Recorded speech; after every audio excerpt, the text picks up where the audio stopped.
네. 이재명 대표의 영장이 기각되자 민주당은 즉각 공세를 전환했습니다. 윤 대통령의 사과는 물론 한동훈 법무부 장관의 파면을 촉구했습니다. 증거가 차고 넘친다더니 검찰이 공갈포만 있었습니다. 한 방은 없었고 뻥카로 사람을 죽이려 했으나 실패했습니다. 검찰은 때린 만큼 맞을 것이고 못된 짓을 한 만큼 벌을 받을 것입니다.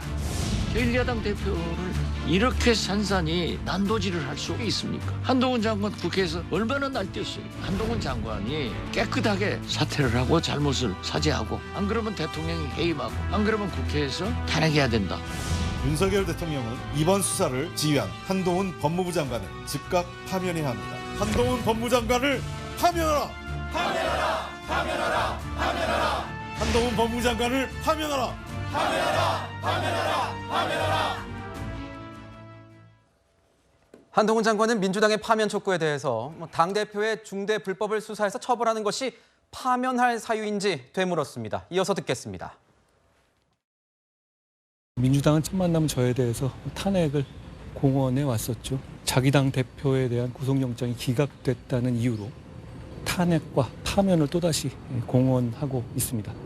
각종 중대 불법을 수사해서 처벌하는 것이 법무부 장관을 파면하고 탄핵할 사유가 되는지 묻고 싶습니다.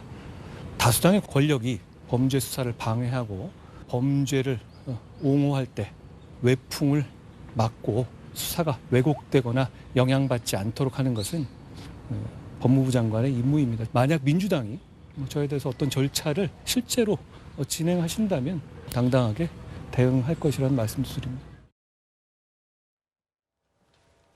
한동훈 장관의 장관직을 놓고 민주당이 이제 공세를 펼친 건 이번이 처음이 아닙니다. 서정욱 변호사님, 이렇게 계속해서 탄핵 파면을 언급하는 상황 어떻게 보십니까?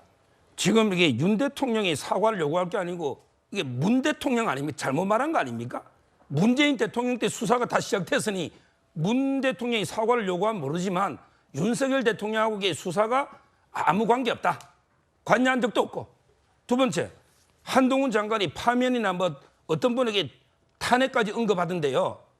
지금 이게 옛날에요. 이런 게 있어요. 추미애 장관. 예를 들어 이제 그 이원석 총장이 이재명 대표에 대해서 증거가 없다고 하는데 한동훈 장관이 지휘권을 발동해가지고 이원석 총장 증거가 있든 없든 무조건 기소해. 이런 식으로 지휘권을 발동한 추미애가 많이 했죠. 이 지휘권을. 원래 이게 독일에는 히틀러 이후에 한 번도 없었고 일본도 한 번밖에 없었던 이 지휘권을 조자룡 헝칼 쓰듯이 막 발동한 게 추미애 장관 아닙니까? 한동훈 장관이 기소해라고 지휘권을 발동했다면 또 이게 뭐 책임 물을 수 있을지 모르지만 한동훈 장관이 수사에 관여했습니까?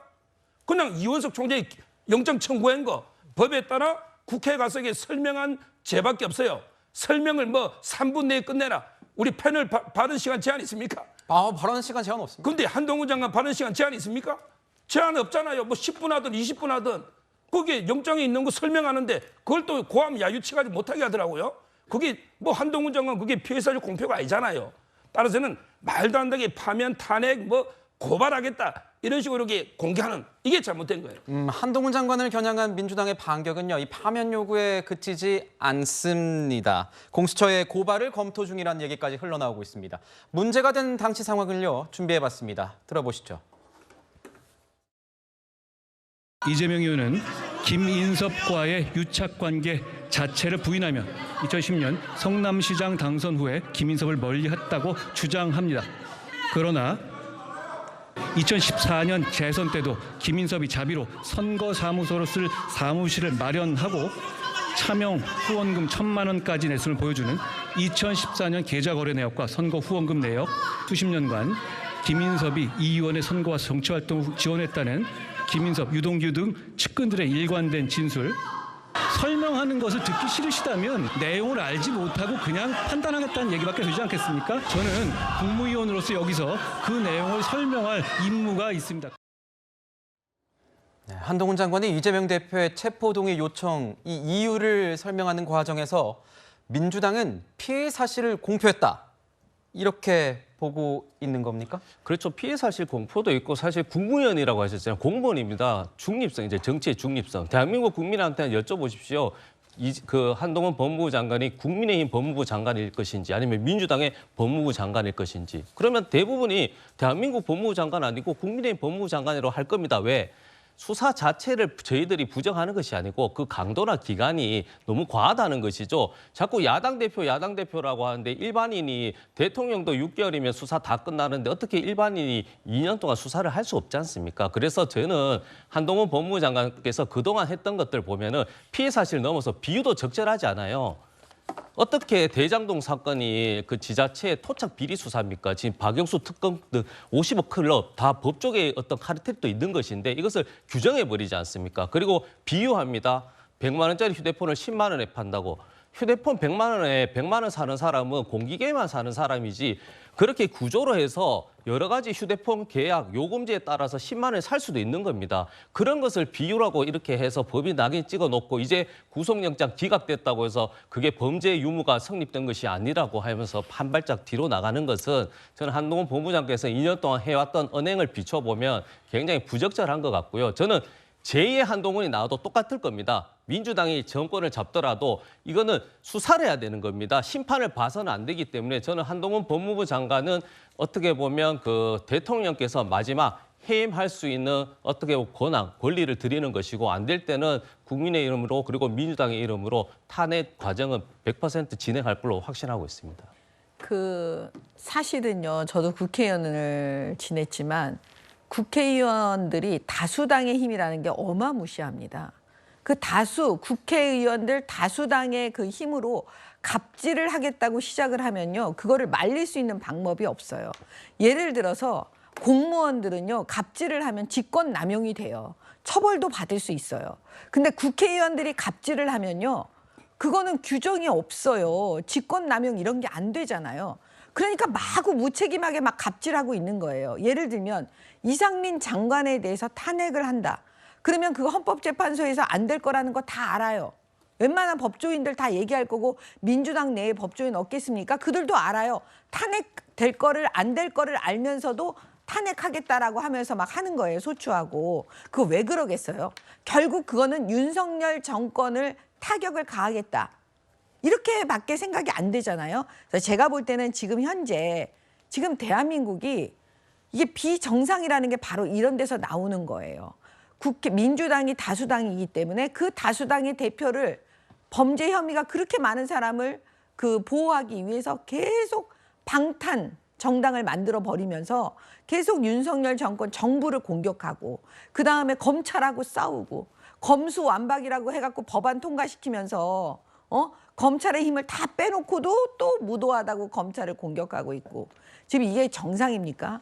그러니까 정상이 아니기 때문에 국민들께서 그걸 다 보고 계시고 내년 총선에서는 제발 이 민주당 다수당 갑질하는 거 좀 심판 좀 해주세요. 선거운동은 여기서 하십니다. 추석 밥상 민심이 있는데 조심하셔야 됩니다. 네. 이재명 대표의 영장이 기각되자 일각에서는요. 검찰의 무리한 수사라는 지적이 나왔었죠. 이에 대한 한동훈 장관의 입장까지도 들어보도록 하겠습니다. 이게 갑자기 뚝 떨어진 수사가 아니라 굉장히 많은 관련자들과 실무자들이 거의 20여 명 넘게 구속되어 있는 사안들이지 않습니까? 20여 명이 구속될 정도로 중대하고 큰 사건이라고 보시면 되겠습니다. 사건이 한둘이 아니지 않습니까? 그리고 범죄 건수가 많은 것이 검찰을 탓할 일은 아니지 않습니까? 네, 그러니까 지금 이재명 대표가 받는 혐의, 대장동 사건, 백현동 사건, 쌍방울 대북 송금 의혹까지 단 3건만으로도 구속 기소된 주요 인물만 최소 24명, 더 많을 수도 있다는 겁니다. 최소 24명이다. 어떻습니까? 그 인물로만 봐도 정진상, 유동규, 김용, 최측근이라고 불리는 인물들 아니겠습니까? 그렇다고 봤을 때는 정치검찰이다라고만 비판을 하기에는 민주당도 조금 옹색해지는 것 아닌가 이렇게 좀 보여지거든요. 네, 그런데 그 20명이 구속됐다고 하는데 그중에 법조인들도 있고요. 그다음에 여권 인사도 있지 않습니까? 근데 그게 뭐 다 민주당인 것처럼 저렇게 말장난을 하기 때문에 민주당이 화나지 않을 수가 없는 거고요. 지금 표정이 안 좋으세요. 네, 지금 한동훈 장관에 대한 탄핵이 갑질이라고 했습니다. 그게 아니에요. 한동훈 장관 야당에 대해서 칼날 될 수 있습니다. 그렇지만은 김건희 고속도로 그 의혹에 대해서도 똑같은 잣대를 댔다면은 야당이 할 말이 없을 거 아닙니까? 김건희 여사. 그렇죠. 네. 김건희 여사에 대해서도 똑같은 잣대를 댔다면은 우리 야당이 그렇게 비판할 수가 없을 겁니다. 근데 문제는 공정하지 못한 편향적인 잣대를 대는 것이 문제라고 생각하고요. 두 번째는 지금 한동훈 장관이 참 얼굴을 보니까 참 곤란해 겪고 아주 힘들어하는 것 같은데요. 지금 국회에 나와서 아까 30분 시간 제한 없다고 하셨는데 30분 동안 그렇게 도발을 한 거거든요. 그러니까 부결해라 도발했다고 민주당은 판단할 수밖에 없습니다. 왜냐하면 이거 서면으로 제출해도 되거든요. 그러니까 왜 그러냐면은 부결을 해서 사실 방탄정당의 오명을 씌우고 불구속 기소해서 선거 때까지 질질 끌으면은 목표 달성입니다. 근데 문제는 지금 가결됨으로써 판사 앞에 가서 뭐 일단 기각되기 전까지만 보더라도 아주 불안한 상태에 놓인 거 아닙니까? 그러니까 결과적으로 기각이 되면서 판세가 완전히 뒤집어졌지 않습니까? 그래서 아주 곤란에 빠졌을 거라고 보여지는데요. 그런 문제를 봤을 때 그동안의 과도한 수사, 무리한 수사 이런 것들이 잘못됐다는 것을 좀 반성을 해야 되는데 계속 여론전을 하면서 또 도발을 계속하는 식으로 하는 게 과연 윤석열 정권에 무슨 도움이 되냐 이 말씀드리고 싶고요. 그리고 지금 파면하라고 욕을 한 겁니다. 지금 파면을 했는데 파면 안 하거나 사퇴를 안 하면은 탄핵당하면은 내년 총선도 출마 못합니다. 직무정지가 되기 때문에. 그러니까 알아서 잘 판단하시길 바랍니다. 어차피 정치검찰이었으니까 검찰 떼고 정치인으로 빨리 전환하시기를 저는 공고합니다. 다소 위협적인 좀 바로 알아서 생각하라는 말씀은 조금 위협적일 수 있는데 조금 순화를 해주시죠. 네. 예, 그래서 뭐 검찰의 형평성에 대해서 말씀하시니까 첨언 한번 드리면 수사할 수 있죠. 그럼 백현동은 그 백현동 사업의 문제가 아니고 그 수익을 배분하는 과정에서 배임해서 구속 수사가 됐기 때문에 연관성 좋습니다. 그러면 수사를 해야죠. 그러나 2년 동안 강하게 해서는 안 되죠. 해보고 아니면 범죄가 없습니다라고 해야 되는 것이지 계속 수사해서 너는 범죄자라고 해서 하는 문제다. 그런 논리라면 말씀드렸지만 지금 대통령의 어떤 장모님하고 처남이 다 기소되고 구속되어 있습니다. 그러면은 상식적으로 봤을 때는 배우자도 그 가족의 사내 이사였기 때문에 수사할 필요성이 있죠. 그러나 본인들은 이것은 죄가 없습니다. 왜? 범죄가 있기 전에 사내이사직을 그만뒀기 때문에 그래 본인이 판단해서 기소하지 않고 수사하지 않습니다. 그렇기 때문에 정치검찰 편향됐다고 저희들이 주장하는 겁니다. 네. 법무부와 검찰은요, 구속영장 심사가 이 범죄 혐의의 유무죄를 다루는 게 아니다. 이런 입장입니다. 들어보시죠. 구속영장 결정은 범죄 수사를 위한 중간 과정일 뿐이고 이번 이 대표에 대한 결정도 그 내용이 죄가 없다는 내용이 아닙니다. 범죄 수사는 진실을 밝혀서 책임질 만한 사람에게 책임을 지게 하는 절차입니다. 동력 같은 건 필요하지 않습니다. 시스템이 동력입니다. 영장 재판은 죄가 있고 없고를 따지는 본안 재판이 아닙니다. 아직 재판은 시작되지도 않았고 검찰에서 영장 기각 사유를 충분히 보고 수사할 부분을 잘 찾아서 범죄에 상응하는 합당한 처벌이 이루어지도록 최선을 다하겠습니다. 네, 이재명 대표가 영장 심사를 받기까지 과정이 굉장히 험난했습니다. 일각에서는 그래서 법무부나 검찰 입장에서는 불구속 기소로 재판을 진행해서 하는 게 더 좋지 않았을까 이런 게 여권 일각에서 나오는 얘기인 것 같습니다.